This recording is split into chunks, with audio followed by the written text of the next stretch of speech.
Bienvenue à 50 ans de savoir, 50 ans d'avenir, une visite autoguidée audio visant à célébrer notre passé et notre présent à l'occasion du 50e anniversaire de Concordia. Cette visite vous est accessible où que vous soyez. Il n'est pas nécessaire d'être sur le campus. Pour suivre le parcours sur place, consultez notre carte en ligne et n'hésitez pas à faire une pause entre les différents lieux lorsque vous entendrez cet interlude musical.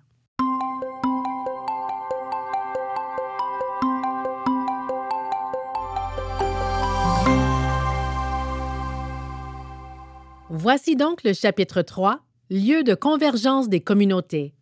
Bon, maintenant, allons-y. Le campus Sir George Williams de Concordia, situé au centre-ville, est depuis longtemps un centre urbain dynamique pour l'enseignement supérieur. En plein cœur du campus se trouve le Pavillon Hall, lieu emblématique de la vie étudiante et de l'apprentissage, où convergent différentes cultures. Avant d'aller plus loin, faisons d'abord un petit retour en arrière. Le Sir George Williams College a commencé à décerner des diplômes en 1936 et a reçu sa charte universitaire en 1948. Cet établissement fondateur de Concordia est issu d'un collège où se donnaient des cours du soir, originellement situé dans le premier YMCA du Canada au centre-ville de Montréal.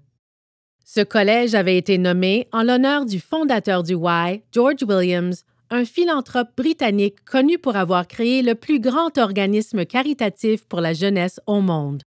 Inauguré en 1966, le Pavillon Hall incarne l'émergence de l'université en tant qu'établissement indépendant du YMCA. L'immeuble en béton préfabriqué est typique de l'architecture cubique et utilitaire des années 1960. La plupart des étages ont fait l'objet d'importantes rénovations au cours de la dernière décennie. On trouve au rez-de-chaussée du Pavillon Hall, sur le boulevard de Maisonneuve, du côté ouest de l'atrium, 4 tables de pique-nique en granit. Chacune d'elles honore la mémoire d'un des 4 professeurs de génie tués en 1992. Foivos Ziogas, Matthew McCartney Douglas, Michael Gordon Hogben et Aaron Jan Saber. Ce monument commémoratif atypique se veut un lieu d'étude, d'échange et de contemplation.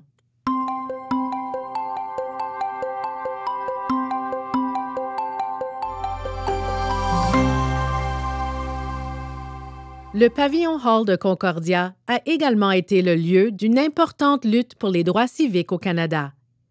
Au rez-de-chaussée, entre les escaliers mécaniques, se trouve une plaque commémorant ce qui fut à l'époque la plus grande manifestation étudiante au Canada contre le racisme envers les Noirs. L'affaire Sir George Williams a attiré l'attention du monde entier en 1969 après qu'un groupe d'étudiants a occupé le laboratoire informatique du 9e étage pour protester contre le racisme. Le saviez-vous? En 2022, suivant la constitution du groupe de travail du recteur sur le racisme contre les Noirs, l'administration de Concordia a présenté des excuses pour l'affaire Sir George Williams de 1969 qui avait mené à l'arrestation de 97 étudiantes et étudiants protestataires.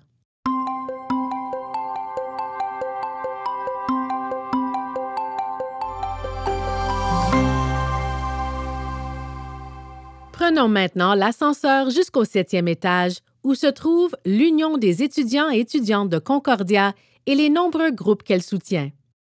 Fondée en 1979 et animée par des valeurs d'esprit communautaire, d'inclusion et de durabilité, l'Union défend les intérêts de plus de 35 000 étudiantes et étudiants du premier cycle.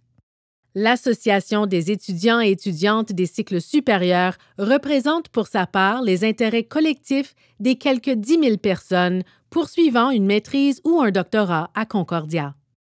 Parmi les organismes étudiants installés au 7e étage du Pavillon Hall, mentionnons la Patate du Peuple. Fondé en 1999, ce groupe géré par des bénévoles sert chaque jour des repas végétariens gratuits aux étudiants et aux membres de la communauté.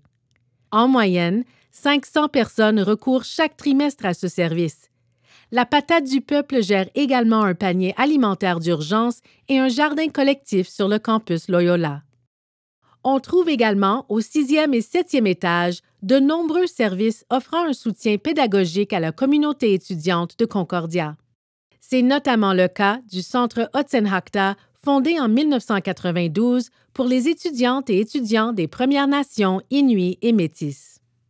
Le Centre Nula pour les étudiantes et étudiants noirs, ouvert depuis peu, offre des services et des ressources, notamment des programmes de mentorat, et contribue à la réussite collective et au bien-être des communautés d'étudiants noirs. Le saviez-vous?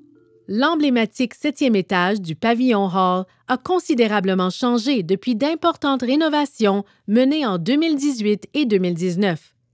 Il a été modernisé pour mieux répondre aux besoins des étudiants, notamment par l'ajout de toilettes inclusives et d'espaces de prière.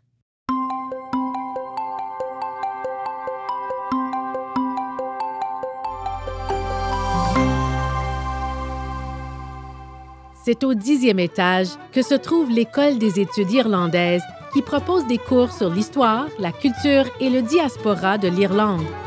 Sa mission, faire découvrir l'histoire et la culture irlandaise en mettant en lumière les contributions de la communauté irlandaise au Canada. Le saviez-vous? L'honorable Brian Mulroney, regretté 18e premier ministre du Canada, ancien membre du conseil d'administration de Concordia et récipiendaire d'un doctorat honorifique, était un donateur de l'École des études irlandaises. Fier de ses racines irlando-québécoises, il a créé une bourse d'études commémorative au nom de sa mère.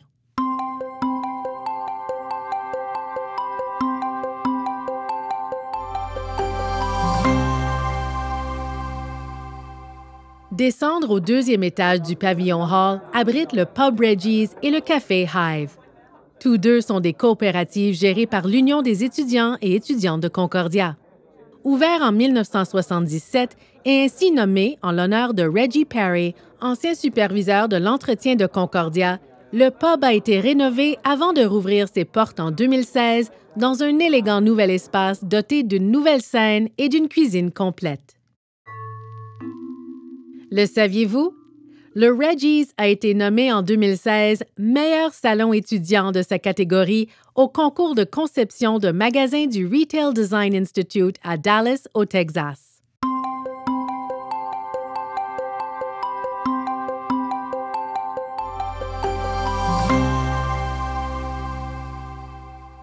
Dirigeons-nous maintenant vers le nord-ouest en direction du pavillon ER de Concordia sur la rue Guy, qui abrite de nombreux centres d'apprentissage de grand intérêt. Le rez-de-chaussée offre des services à la communauté tels que le Centre Arts et Santé de Concordia et le Centre de développement humain par les arts. Tous deux dispensent des services aux adultes neurodivergents, aux jeunes familles d'accueil ainsi qu'à d'autres groupes dans le besoin.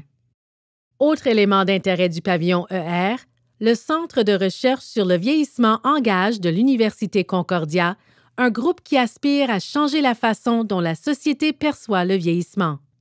Il s'agit d'un centre interdisciplinaire qui cherche à mieux comprendre les façons dont la société perçoit et gère le vieillissement. Sa mission consiste à améliorer la santé et le bien-être des personnes âgées par l'autonomisation et la créativité. Le pavillon ER est également le siège de l'Institut des villes nouvelle génération de Concordia. Voué au développement urbain durable par une approche inclusive et universelle, celui-ci réunit des chercheuses et chercheurs en génie, en économie, en sciences naturelles, en arts, en lettres et sciences humaines et en sciences sociales. Le saviez-vous? Le programme Voltage de Concordia, premier programme de recherche sur l'électrification au pays, est également hébergé au pavillon ER. Son équipe étudie les moyens de construire des bâtiments carboneutres, d'assurer un stockage avancé de l'énergie, de mettre en place des réseaux intelligents et de faire progresser l'électrification des transports. Voltage crée des solutions pour un avenir décarboné.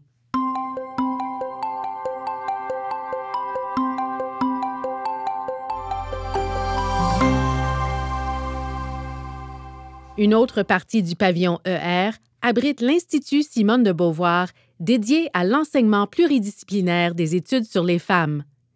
Établi en 1978, l'Institut est ainsi nommé en mémoire de la philosophe et féministe française décédée en 1986. Simone de Beauvoir a approuvé le choix de nom de l'Institut et s'est beaucoup intéressée à ses activités à la fin de sa vie. Le saviez-vous?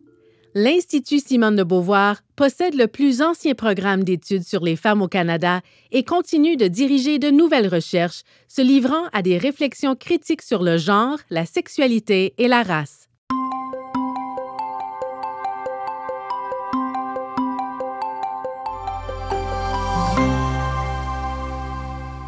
Juste au sud du pavillon Hall, le pavillon du métro Guy, ou GM, a accueilli la faculté de commerce à partir de 1979.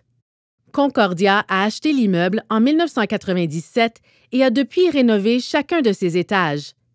L'université a également refait le revêtement extérieur du bâtiment en 2011 pour en améliorer l'efficacité énergétique et en harmoniser l'aspect avec les enveloppes des pavillons EV et MB.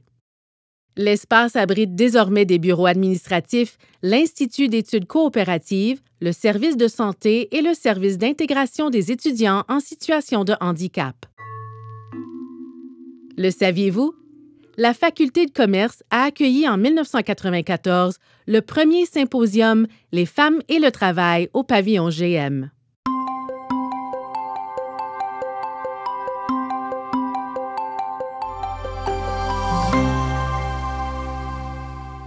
En descendant la rue Mackay, en face du Hall Building, vous trouverez de nombreuses annexes de Concordia où se trouve le département des religions et cultures, Concordia International, Queer Concordia et bien plus encore. Le saviez-vous? Queer Concordia mène ses activités depuis les années 1970. L'organisme, autrefois connu sous le nom de Collectif des lesbiennes et des gays de Concordia, a été renommé en 1992 Concordia Queer Collective.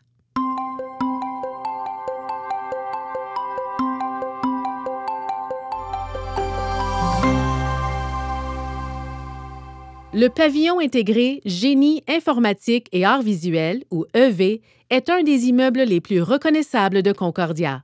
On y trouve l'École de génie et d'informatique Gina Cody ainsi que la Faculté des beaux-arts. Le saviez-vous?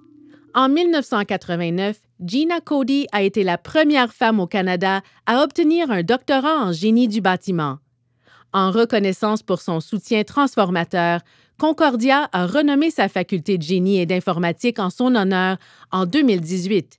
Gina Cody est désormais chancelière de Concordia. L'École de génie et d'informatique Gina Cody intègre aux disciplines classiques du génie des programmes tournés vers l'avenir sur des sujets comme le développement durable et la cybersécurité. Elle s'emploie à promouvoir l'équité, la diversité et l'inclusion.